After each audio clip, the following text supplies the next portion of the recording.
mencapai dua tujuan utama, termasuk diantaranya tujuan kesejahteraan dan tujuan demokrasi. Penanganan inflasi untuk memantau perkembangan. Para hadirin yang saya hormati, ke-28 tahun dan praktikan pada upacara laporan selesai. Terima kasih. Ya, terima kasih.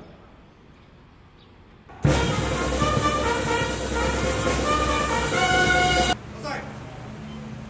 Warga. Upacara selesai, barisan dapat dibubarkan. Kepada pasukan